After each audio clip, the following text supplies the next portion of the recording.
Once upon a time, after years of searching, the seeker was told to go to a cave in which he would find a well. Ask the well what is truth.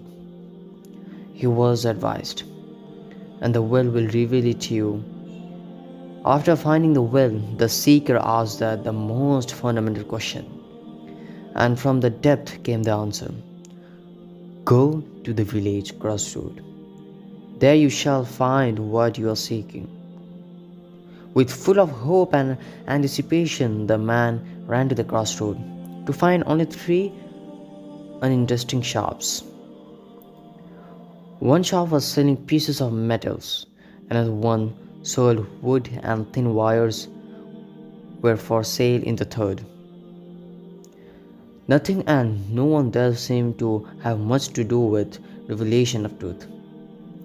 He became disappointed. He returned to the well to demand an explanation. But he was told only, "You will understand in the future." When the man protested, all he got in return were the echoes of his own shouts. Indignant for having been made of a fool. Also, he thought at the time the seeker continued the wanderings in search of truth.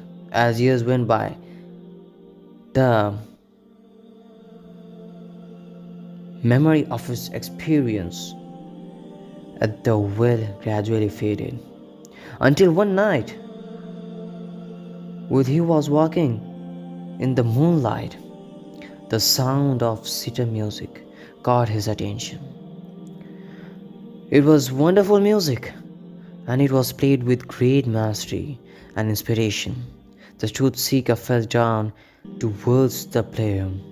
He looked at the fingers doing on the strings. He became aware of the strings itself, and then suddenly he exploded in a cry of joyous recognition.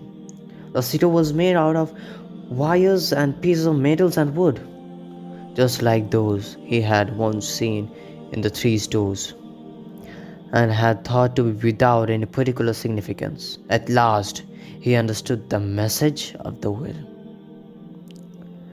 We have already been given everything we need.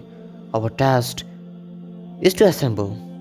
We see in your life.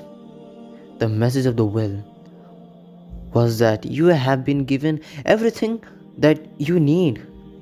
Nothing is meaningful so long as you perceive only separate fragments, but as soon as the fragments come together into a beautiful complementation, a new entity and emerges whose nature he could not have forebeen by considering the fragments alone.